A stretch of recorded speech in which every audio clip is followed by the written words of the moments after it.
it's Christy, and I hope you're not hearing my washing machine, but I'm doing some dishes at the same time. I'm about to show you how I finish off my boots here. So what I do is I take my textured rolling pin that has no handles, and this is why. So I can stick it right in here, and it's hitting the foot last that's in there. I have a wooden foot last, so that I can steam this and have something, you know, backing it besides my hand. If I put my hand in there, I'd likely get burnt by the steam. So I just iron this stuff and steam it against the wood. And I do this so that I can perfect the finish of the felt. So once you're done fully shaping, you know, with the second, you do a second felting after you've attached your sole, so that you get the full curve around the shoe, nothing's puffing out. So if you look real close, it's a tiny bit fuzzy, not a lot, but it's a tiny bit fuzzy.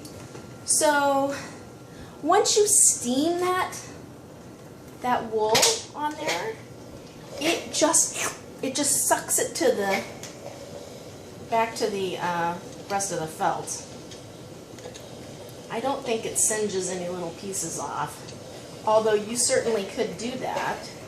And some people do take a lighter to some of their work and burn off little stray pieces. I don't, but I mean, you could. It might make your felt sort of have a burnt smell for just a little while. Then you would brush it off, and then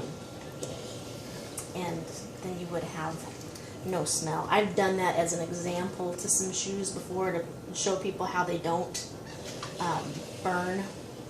It just gets singed. Oh, see? And here I started to do this without my wood, and it kind of hurt. So get my hand out of the way, and then I can get that curve.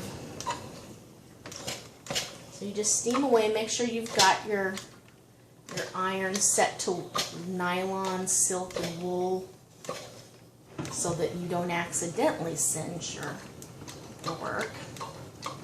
I've been steaming so much that I'm starting to run out of water. But you get the gist of it. So that's what I do. I've got a wooden foot last in here, right in here, so I can really blast it and iron it against the wood without any problems. And that's how I finish it off. So if you're wanting to make your shoes look just that extra snazzy, or if you have washed your shoes, or if you used a different wool, I do not recommend merino wool for felting boots or shoes, because it pills up after you've worn it. But if that should happen to you and you've already done it, then just go ahead and clip off all of those little pillings and steam it. It's just, you know, merino is beautiful, but it's just so fine that it doesn't wear as strong. So I use an American raised wool that's a little coarser, that wears really well and is durable, and it's not going to wear through on the bottom of my boots or even on the sides.